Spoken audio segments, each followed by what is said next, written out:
삶은 연속적인 선택의 과정이라고 할 수 있습니다.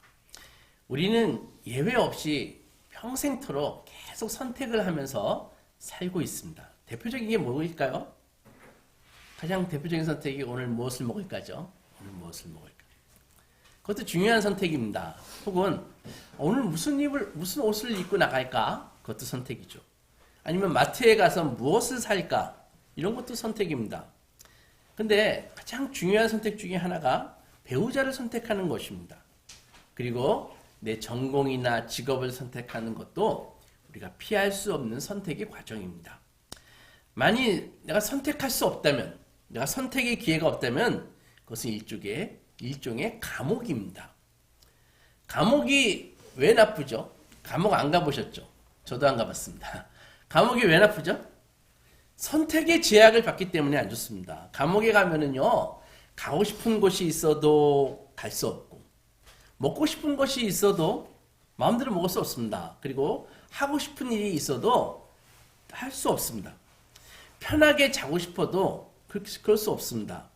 제가 며칠 전 신문을 보니까 우리나라의 이 님비 현상이 뭔지 아시죠? 님비 현상 때문에 감옥을 증축하거나 신축하는 것이 이게 힘들다고 합니다. 뭐 감옥 좀 어디 진다 그러면은 지역 주민들이 다 들고 일어서 가지고 우리 동네는 절대 안 돼 막 이렇게 나오기 때문에 이 감옥을 못 짓는데요. 그런데 반면에 또 죄수들은 막 더 넘쳐난다고 합니다.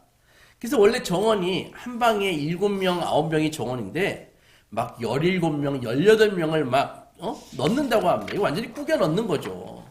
그러니까 이게 아주 스트레스가 심해가지고 감옥이 원래 감옥 보내는 이유가 벌 준다기보다는 교화시키는 게 목적인데 교화는 불가능하고 이게 교화가 아니라 저절로 고문이 된다고 합니다. 감옥에 가는 것 자체가. 그러니까 스트레스가 너무 많이 쌓여가지고 이 죄수들이 감옥에서 나온 다음에는 이 감옥에 다시 가는 것을 굉장히 무서워하고 혐오하게 되었다고 합니다. 그래서 이제 죄를 잘 덜 짓게 되는 것이죠. 이게 이 교화인가요? 교화라면 교화라고 할 수 있을지 모르겠습니다. 사람에게 선택할 수 있는 능력이 없다면 그는 이미 죽은 존재나 마찬가지입니다. 건강이 왜 중요하죠? 건강을 잃으면 하고 싶은 일을 할 수 없고 가고 싶은 곳에 갈 수 없고 사명을 완수할 수도 없습니다. 그래서 사람들이 건강을 잃으면 모든 걸 다 잃는다라고 말하잖아요. 선택할 수 있다면 그것 자체가 자유입니다. 하나님께서 에덴 동산을 창설하시고 동산 중앙에 선악을 알게 하는 나무를 두셨습니다. 그리고 아담에게 다른 것은 다 먹어도 되지만 동산 중앙에 있는 선악을 알게 하는 나무의 과실은 먹지 말라. 네가 먹는 날에는 정령 죽으리라. 이렇게 말씀하셨습니다.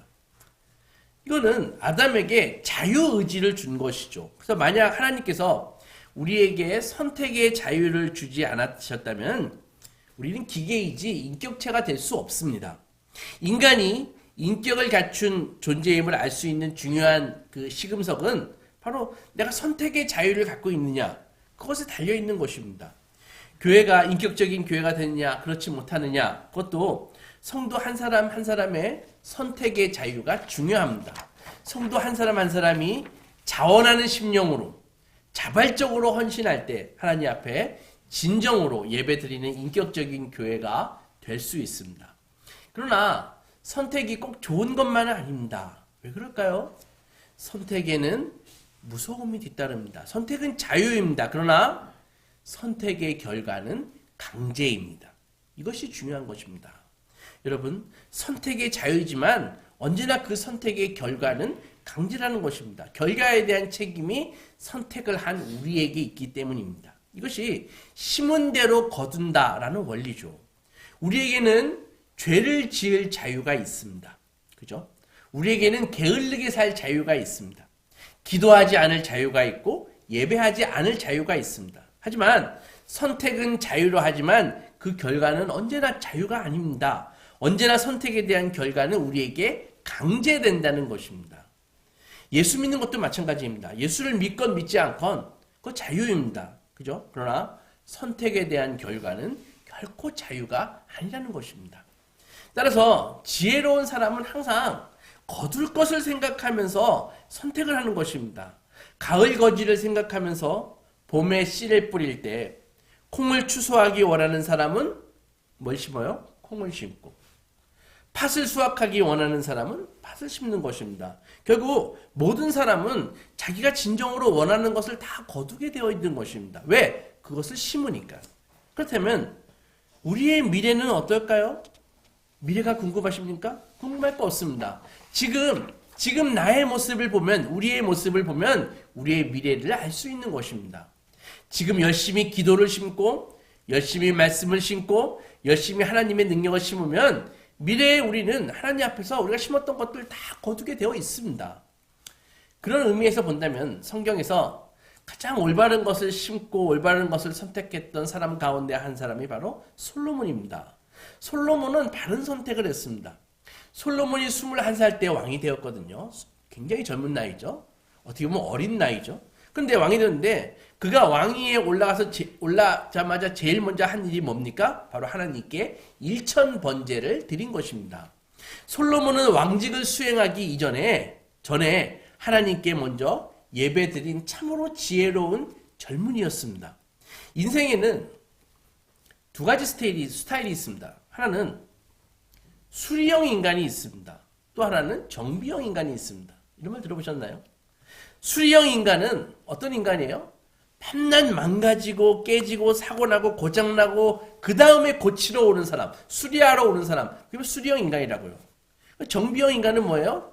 그런 일이 벌어지기 전에 미리 사전에 자신의 삶을 미리 정비할 줄 아는 사람입니다. 많은 사람들이요, 실패하고 깨지고 난 뒤에 하나님 앞에 전부여 의지없어서 손들고 옵니다, 이렇게 나온다는 것이죠. 반면에 솔로몬은 21살 그 사역을 시작할 때부터 하나님께 예배를 먼저 드림으로써 그 사역을 시작했습니다. 예배가 왜 강력한지 아시겠습니까? 그가 사업을 하든 직장을 가든 무엇을 하든지 간에 특별히 중요한 것을 선택하기 전에 사실 지혜로운 사람은 반드시 예배하게 되어 있습니다. 하나님께 물어보고 그것을 선택한다는 것이죠. 역사는 이런 예배하는 사람을 통해서 선도되어 왔습니다. 예배자에게는 무서운 가능성이 있습니다.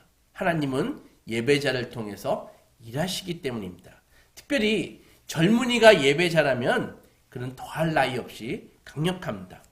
성경에는 젊어서부터 기도하고 예배한 요셉을 통해서 이스라엘을 구원하신 하나님의 역사가 기록되어 있습니다. 어려서부터 하나님의 음성을 들었던 그 사무엘이 어떻게 됐습니까? 위대한 선지자요 사사가 되었습니다. 어려서부터 하나님께 기도하고 하나님을 경외했던 다니엘은 그 다니엘을 통해서 하나님께서는 역사를 움직이시고 앞으로 일어날 역사를 보여주셨습니다. 이것이 하나님께서 일하시는 방법입니다. 그래서 예배자의 미래가 있다는 것이죠. 왜? 하나님이 예배자와 일하시기 때문입니다. 하나님께서 축복해 주시기 때문입니다. 5절을 다시 보면 기브온에서 밤에 여호와께서 솔로몬의 꿈에 나타나시니라. 하나님이 이르시되 내가 너에게 무엇을 줄고 너는 구하라. 하나님이 솔로몬에게 절호의 기회를 주셨습니다. 정말 이런 육성을 들으면은 본인이 얼마나 깜짝 놀랄까요? 하나님이 나타나셔서 내가 너에게 무엇을 해줄까? 이런 음성을 듣는다면은 얼마나 놀라겠습니까? 절호의 기회죠. 솔로몬은 이제 하나님 앞에서 무엇을 구해야 할까? 이거 선택의 순간을 맡고 있는데 여기서 우리는 솔로몬의 지혜를 배워야 됩니다. 솔로몬은 처음부터 이것저것 잡다하게 원하는 것을 구하지 않았습니다. 하나님께서 솔로몬에게 무엇을 줄지 물으셨을 때 그가 가장 먼저 떠올린 것은 하나님의 은혜였습니다. 6절 보겠습니다. 솔로몬이 이르되 주의 종 내 아버지 다윗이 성실과 공의와 정직한 마음으로 주와 함께 주 앞에서 행함으로 주께서 그에게 큰 은혜를 베푸셨고 주께서 또 그를 위하여 이 큰 은혜를 항상 주사 오늘과 같이 그의 자리에 앉을 아들을 그에게 주셨나이다. 하나님께서 무엇을 줄까라고 물으셨는데 솔로몬은 자기가 무엇을 원하는지 말하지 않았습니다. 대신에 하나님의 은혜를 먼저 찬미했습니다. 그죠?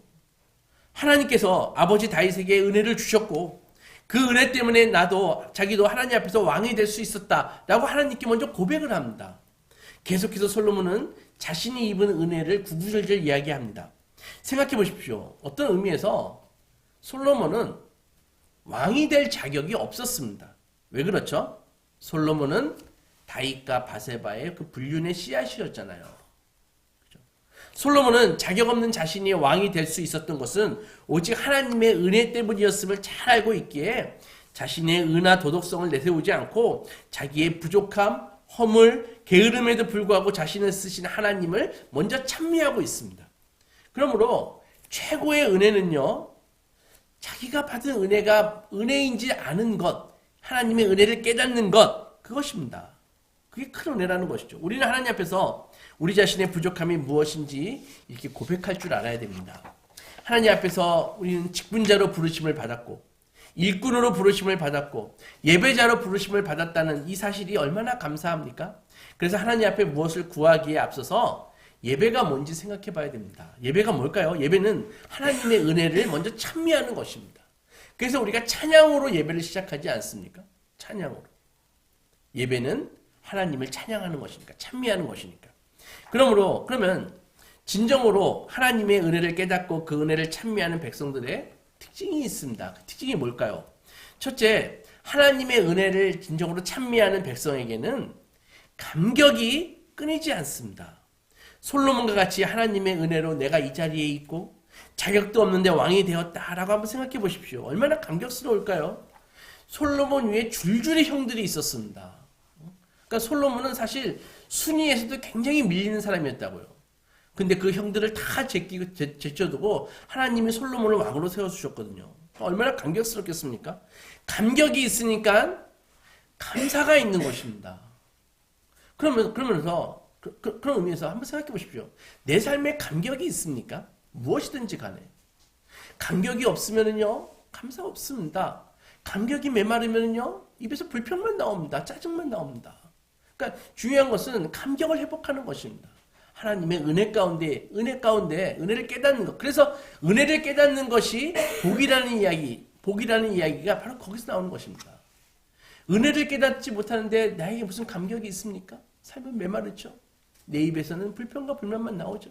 하지만 은혜를 깨닫게 되면은 솔로몬처럼 입술에서 감사가 나온다는 것입니다.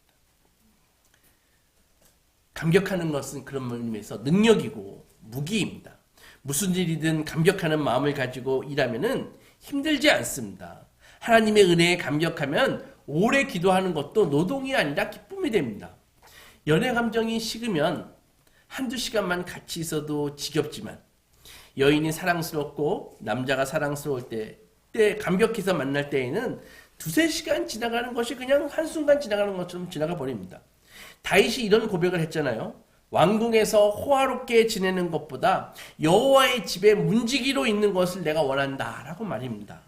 왕의 자리보다 주님의 집에서 여호와의 성전에서 주님과 교제하는 것이 더 기쁘고 감격스러운 것입니다. 주 안에서 이런 신령한 감격이 넘치시기 바랍니다. 둘째로 하나님을 찬미하는 하나님의 백성은 겸손하다는 것입니다. 7절을 보면 나의 하나님 여호와여 주께서 종으로 종의 아버지 다윗을 대신하여 왕이 되게 하셨사오나 종은 작은 아이라 출입할 줄을 알지 못하고. 솔로몬은 자신을 일상 출입도 못하는 어린아이로 묘사합니다. 솔로몬이 사실 21살이지만 어린아이는 아니죠. 자신은 아직 그런데도 불구하고 자신은 아직 연소하고 경험도 없고 지식이 없음을 하나님에게 고백합니다. 인생을 살다 보면 간혹 연세 지긋하신 분들이 이런 고백을 합니다. 저는요 부족합니다. 이런 일 없이 나이만 먹었습니다. 이런 말씀을 하시거든요. 어른들은 그 나이에 왜 이런 고백을 할까요? 이것은 그제야 인생이 진짜 무엇인지 알게 되었다는 고백과 다르지 않습니다. 오히려 젊은 친구들 중에는 대학 가서 책 몇 권 읽고 유튜브 좀 보고 하면 마치 내가 가장 첨단에 있고 많이 안다고 생각하는 이들이 종종 있습니다. 삶이 만만하게 보이고 시니어들이 나이 든 사람들이 저렇게 사는 것이 이해도 안 되고 본인은 저렇게 안 살 거야 이렇게 생각하는 분들이 있다는 것이죠. 심지어 자신은 영원히 늙지 않을 것처럼 그렇게 생각하는 사람도 있습니다. 뭐가 더 나은가요? 하나님 앞에서 언제나 우리 자신이 틀릴 수 있다는 것을 인정해야 되는 것입니다. 솔로몬은 어땠습니까? 21살의 그 혈기왕성한 나이에 그는 하나님 앞에 겸손히 고백하는 자세로 나아갔습니다. 종은 작은 아이라 출입할 줄을 알지 못합니다. 이렇게. 이게 지혜라는 것입니다. 솔로몬과 같이 하나님 앞에서 자기 자신의 연약함과 부족함, 자기 자신의 무익함을 깨닫는 종이 되는 것이 가장 강력한 하나님의 백성이 될 수 있는 길인 것입니다. 지금 SNS 시대에서 비판하고 악플 달고 하기가 매우 쉽습니다. 하지만 비판하지 마십시오. 악플 달지 마십시오. 성경은 비판하지 말라고 가르칩니다. 왜? 비판하면은 배울 수 없기 때문입니다. 비판하기 시작하면은 다른 사람을 정죄하게 되고 결국 그 비판은 내면적으로 자기에게 들리게 되어 있습니다. 그렇다면 너는 이런 소리를 듣게 된다는 것이죠. 그렇게 되면 삶이 공허하게 됩니다. 그렇지만 겸손한 마음으로 언제든 누구에게든 배우겠다고 생각을 하고 있으면 어린 아이에게도 배울 수 있습니다. 솔로몬이 하나님께 지혜를 구하기 전에 솔로몬이 가졌던 지혜가 바로 겸손함입니다. 하나님의 은혜를 깨닫고 자신의 부족함을 고백하고 항상 겸손히 자기 자신을 낮추는 것이 그리스도인의 지혜입니다. 셋째로 하나님의 은혜를 찬미하는 하나님의 백성은 담대하다는 것입니다. 왜냐하면은 나의 능력을 의지하는 것이 아니라 하나님의 은혜를 의지하고 그 은혜를 소망하기 때문입니다. 내 자신을 바라볼 때는 두려움이 있지만 하나님을 바라볼 때는 언제나 담대하다는 것입니다. 여러분, 우리나라, 우리 가정, 우리 자신의 지난날 역사를 한번 생각해 보십시오. 지금까지 얼마나 어려운 점이 많았습니까? 물론 지금도 어렵지요. 하지만 과거의 그 어려움을 하나님의 은혜로 극복하고 오늘 우리는 이렇게 영광스러운 예배자가 되어 있습니다. 여러분, 대한민국의 국민 중에 지금 이 시간에 이렇게 하나님께 영광스럽게 예배드리는 사람의 퍼센트가 몇 퍼센트나 되겠습니까? 굉장히 적습니다. 그러면서 여러분들은 굉장히 영광스러운 예배자이신 것입니다. 그렇게 성도는 불신자나 이방인들처럼 지금 겪고 있는 이 고난 안에서 두려움에 빠지는 것이 아니라 오히려 어려움이 있으면요, 어려움 속에 내가 빠졌다면은 우리를 구원하신 하나님의 은혜를 기대하고 소망하는 것입니다. 이것을 몇 번 반복하면 어떻게 되냐 하면은 내가 어려움이 닥쳐오잖아요. 그러면 근심과 걱정이 드는 것이 아니라 이 어려움, 내가 지금 빠져있는 이 어려움 속에서 하나님은 나를 어떻게 구원하실까? 그것을 기대하게 됩니다. 솔로몬은 하나님을 먼저 찬미했고 은혜를 구하는 담대함이 있었습니다. 그래서 담대한 것입니다. 하나님의 은혜를 구하는 백성에게는 감격이 있고 겸손함이 있고 담대함이 있습니다. 우리 소망가족들도 솔로몬이 구한 하나님의 은혜, 하나님의 겸손, 담대함을 꼭 소유하시기 바랍니다. 하나님께서 솔로몬에게 물으셨죠. 무엇을 원하니? 라고 물으셨습니다. 그러자 솔로몬이 단 한 가지를 구했습니다. 그것은 백성들을 잘 재판할 수 있도록 지혜를 주십시오. 이렇게 구했거든요. 여러분, 성공하는 사람들의 특징은 한 가지에 집중한다는 것입니다. 어떤 사람과 대화를 나누다가 당신의 목표가 무엇입니까? 라고 딱 물었을 때 바로 주저함이 없이 정확히 딱 한 가지를 말하는 사람은 그 사람은 무서운 사람입니다. 송곳 같은 사람입니다. 정확히 맥을 짚는 사람이기 때문입니다. 반면에 저는요, 이것도 하고 싶고 저것도 하고 싶고 이것도 좋고 저것도 좋고 이 너절하게 말이 많은 사람은 아직 미숙한 경우가 많이 있습니다. 결혼 정년기에 어떤 남자가, 그런 남자 사실 많거든요. 여자만 보면 다 좋아요. 이 여자도 좋고 저 여자도 좋고. 이건 철이 없는 것입니다. 진짜 결혼할 상태가 되면은 내가 결혼할 딱 한 여자만 좋고 나머지는 눈에서 다 사라지는 것입니다. 한 가지를 붙든다는 것은 철이 들고 성숙하다는 것입니다. 솔로몬이 얼마나 지혜로웠는지 보십시오. 하나님께서 내가 무엇을 해줄까라고 하나님께서 물으셨을 때 솔로몬은 저 명예를 주십시오. 저 부자 되게 해주세요. 저 권력을 주십시오. 이렇게 구하지 않았습니다. 가장 중요한 딱 한 가지 그것을 붙들었다는 것입니다. 하나님, 제가 사명을 감당할 수 있도록 지혜를 주십시오. 그러자 하나님께서 뭐라고 말씀하셨습니까? 10절을 보면은 솔로몬이 이것을 구하매 그 말씀이 주의 마음에 맞은지라.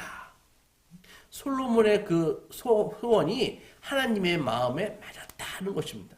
솔로몬이 하나님께 구한 것이 하나님의 마음에 맞았다고 하는 것인데 우리도 하나님 앞에서 이런 인생을 살아야 됩니다. 한 가지를 붙들고 한 가지에 매진하고 한 가지에 충성하다 보면은 나머지는 다 딸려오게 되어 있습니다. 솔로몬이 하나님께 지혜를 구하자 하나님이 지혜만 주셨나요? 13절을 볼까요? 내가 또 네가 구하지 아니한 부귀와 영광도 너에게 주노니 네 평생의 왕들 중에 너와 같은 자가 없을 것이다. 이 말씀은 이 말씀 잘 들어보면요. 신약에 이런 말씀 있는 말씀이 떠오르지 않나요? 다시 볼까요? 내가 또 네가 구하지 아니한 부귀와 영광도 너에게 주노니 네 평생의 왕들 중에 너와 같은 자가 없을 것이다. 예수께서 마태복음 6장에 33절인가요? 이런 말씀하셨습니다. 너희는 먼저 그의 나라와 그 의를 구하라. 그리하면 이 모든 것을 너희에게 더하시리라. 사실 이것은 우선순위의 문제가 아니라 이렇게 해야 한다는 것을 알려주시는 것입니다. 이게 전부예요. 이 땅에서 하나님의 나라와 그 의를 구하는 인생을 살면은요, 하나님께서 우리에게 필요할 때 능력을 주시고 부도 주시고 명예도 주시지 않겠습니까? 이것이 삶의 지혜라는 것입니다. 성도는 이렇게 살아야 되는 것입니다. 내가 불을 손에 쥐려고 이렇게 발버둥치고 세상 사람들처럼 노력하는 것이 아니라 하나님의 나라와 하나님의 그 의를 구하면은요, 하나님께서 필요할 때마다 다 공급해 주신다는 것입니다. 우리는 하나님의 나라와 그분의 의를 구해야 됩니다. 요한복음에도 열매 맺는 나무가 되기 위해서는 쓸데없는 나뭇가지를 잘라버리는 그 전지 작업이 필요하다라고 알려주시잖아요. 근데 우리 머릿속에는 언제나 너무나 많은 일들이 들어있습니다. 너무나 많은 상념에 사로잡혀 있어요. 그러나 우리 한 가지에 집중해야 되는 것입니다. 언제나 우리는 더 많은 열매를 맺을 수 있도록 각자 한 가지 부르심에 집중해야 되는 것입니다.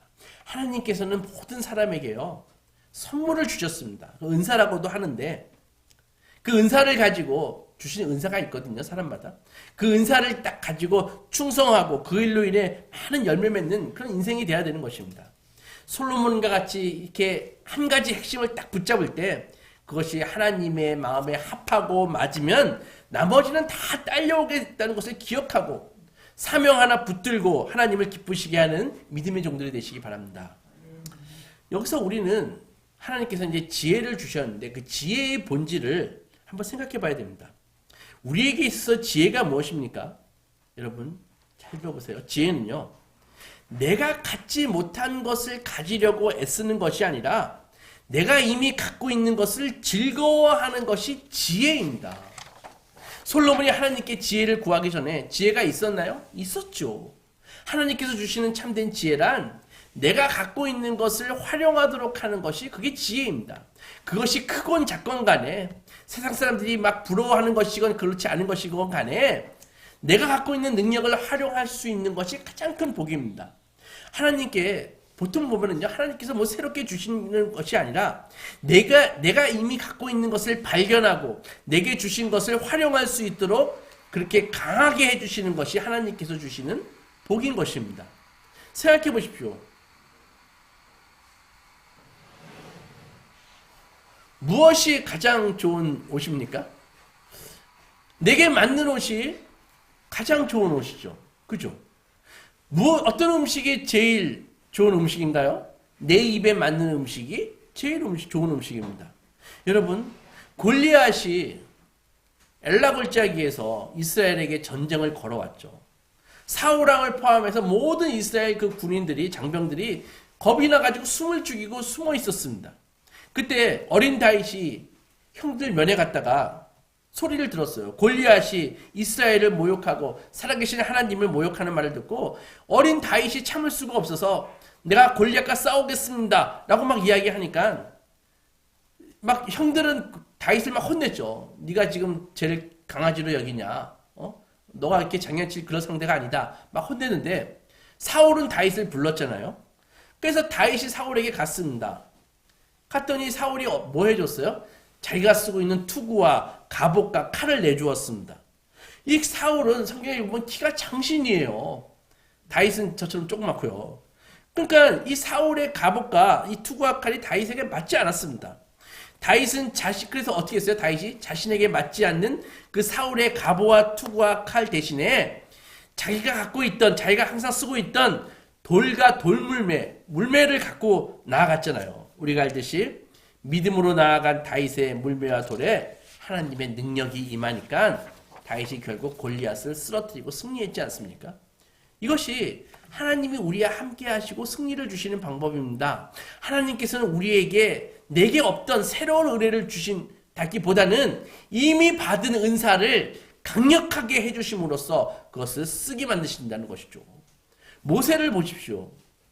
모세 보면은 40살에 40살에 광야로 쫓겨가가지고 엄격현에 살인을 한 바람에 광야로 쫓겨가가지고 거기서 40년 동안 있다가 80세 돼가지고 자기 양도 아니고 장인의 양을 치다가 하나님이 나타나셨잖아요. 그래가지고 네 애굽의 손에서 이스라엘 백성을 건져내라 하니까 모세가 저 할아버지예요. 제가 무슨 힘이 있어서 뭘 갖고 있다고 제가 이스라엘 백성을 구합니까? 내 몸 하나 건사하기도 힘든데 그렇게 얘기하니까 하나님께서 뭐라고 그러셨어요? 너가 갖고 있는 게 무엇이냐 이렇게 물었거든요. 모세가 뭐 갖고 있었습니까? 지팡이 하나 갖고 있었습니다. 지팡이 하나 갖고 있습니다. 하나님이 뭐라고 말씀하셨습니까? 그거 던져라. 던지니까 그거 뭐가 됐어요? 뱀이 됐잖아요. 다시 잡으라. 그래서 다시 잡으니까 다시 지팡이가 됐지 않습니까? 모세가 그 다음서부터 그 지팡이를 가지고 뭐 했어요? 그 지팡이를 가지고 10가지 재앙을 내렸죠. 그죠? 그 지팡이를 가지고 10가지 재앙을 내려가지고 애굽을 초토화시키고 그 다음에 그 지팡이를 가지고 홍해를 가르지 않습니까? 그 지팡이를 가지고 반석을 쳐가지고 샘물을 터치잖아요. 무슨 말입니까? 이것이 하나님이 쓰시는 방법이라는 것입니다.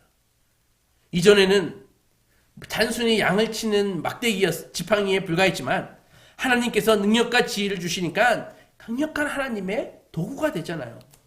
그렇죠? 솔로몬도 마찬가지입니까? 솔로몬도 무엇을 구했을까요? 9절을 보면 누가 주의 임하는 백성을 재판할 수 있사오리이까? 듣는 마음을 종에게 주사 주의 백성을 재판하여 선악을 분별하게 하옵소서. 그의 간구는 철저히 자신의 유익을 위한 간구가 아니라 백성을 위한 간구였습니다. 그의 소원은 이루어졌고 하나님께 탁월한 지혜를 받았고 그 지혜로 그 유명한 과부의 친자 소송 사건을 해결하게 됩니다. 오늘 성경에 보면은 비슷한 처지의 아들을 출산한 2명의 여인이 나옵니다. 같은 방에서 자기 아들을 각각 데리고 자다가 한 여인이 실수로 자기 아들을 뭉개가지고 죽게 만들었잖아요. 그죠? 아침에 일어나 보니까는 자기 아들이 죽은 것을 보면서 아직 자고 있는 다른 여인의 아들과 자기의 죽은 아들의 시체를 바꿔치기 했다고요. 엄마가 어찌 자신의 아들을 못 알아보겠습니까? 일어나가지고 당장 다툼이 생겼죠. 그리고 솔로몬에게 친자 확인을 해달라고 재판을 의뢰했습니다. 아직 유전자 검사를 할 수 있는 그런 때도 아니고 누가 살아있는 아기의 엄마인지 어떻게 압니까? 솔로몬은 이렇게 판결했습니다. 그럼 공평하게 저 아들을 반으로 칼로 나눠가지고 반으로 나눠줄게 하니까 솔로몬은 엄마가 어떤 존재인지 알았습니다. 엄마가 어떤 존재예요? 자식을 위해서 죽을 수도 있는 것이 엄마입니다. 어느 엄마가 자식을 칼로 반으로 나눈 것을 허락하겠습니까? 우리가 알듯이 솔로몬은 유전자 검사를 하지 않고도 진짜 엄마와 가짜 엄마를 구별해 내었습니다. 28절 보면 온 이스라엘이 왕이 심리하여 판결함을 듣고 왕을 두려워하였으니 이는 하나님의 지혜가 그의 속에 있어 판결함을 봄이더라. 솔로몬의 지혜의 핵심은 바로 남을 생각하는 그런 마음이었습니다. 사랑하는 소망교회 성도 여러분, 말씀드렸듯이 은혜를 받는 것은 이미 갖고 있는 것을 더 강력하게 써주시도록 하나님께 구하는 것입니다. 기도의 초점을 한번 그렇게 맞춰보십시오. 내가 갖고 있는 것이 아무리 보잘것 없어도 정말 모세의 지팡이처럼 아무것도 쓸 거 없어 하더라도 이것 가지고 하나님께 쓰임받기를 원합니다. 강력하게 한번 기도해 보십시오. 하나님께서 분명히 응답하십니다. 하나님께서 이미 우리에게 많은 것을 주셨습니다. 우리가 그 복을 헤아리지 않아서 깨닫지 못하고 우리의 시각이 하나님께 되어 있지 않고 세상에 있으니까 내가 갖고 있는 것이 보잘것없이 보이는 그런 경우가 많은 것입니다. 우리의 불충성 때문에 그것을 인식하지 못하고 살아왔을 뿐입니다. 하나님께서 주시는 은혜를 붙들고 그 은혜 위에 하나님께서 부어주시는 복이 임할 때 우리도 솔로몬과 같이 귀하게 쓰임받을 수 있다는 것입니다. 지난주에 이어 솔로몬의 1000번제와 그로 인한 하나님께 받은 축복에 대해서 살펴보았습니다. 정리하면 하나님께서 받으시는 예배를 드린 사람에게 미래가 있다는 것입니다. 예배자가 되십시오.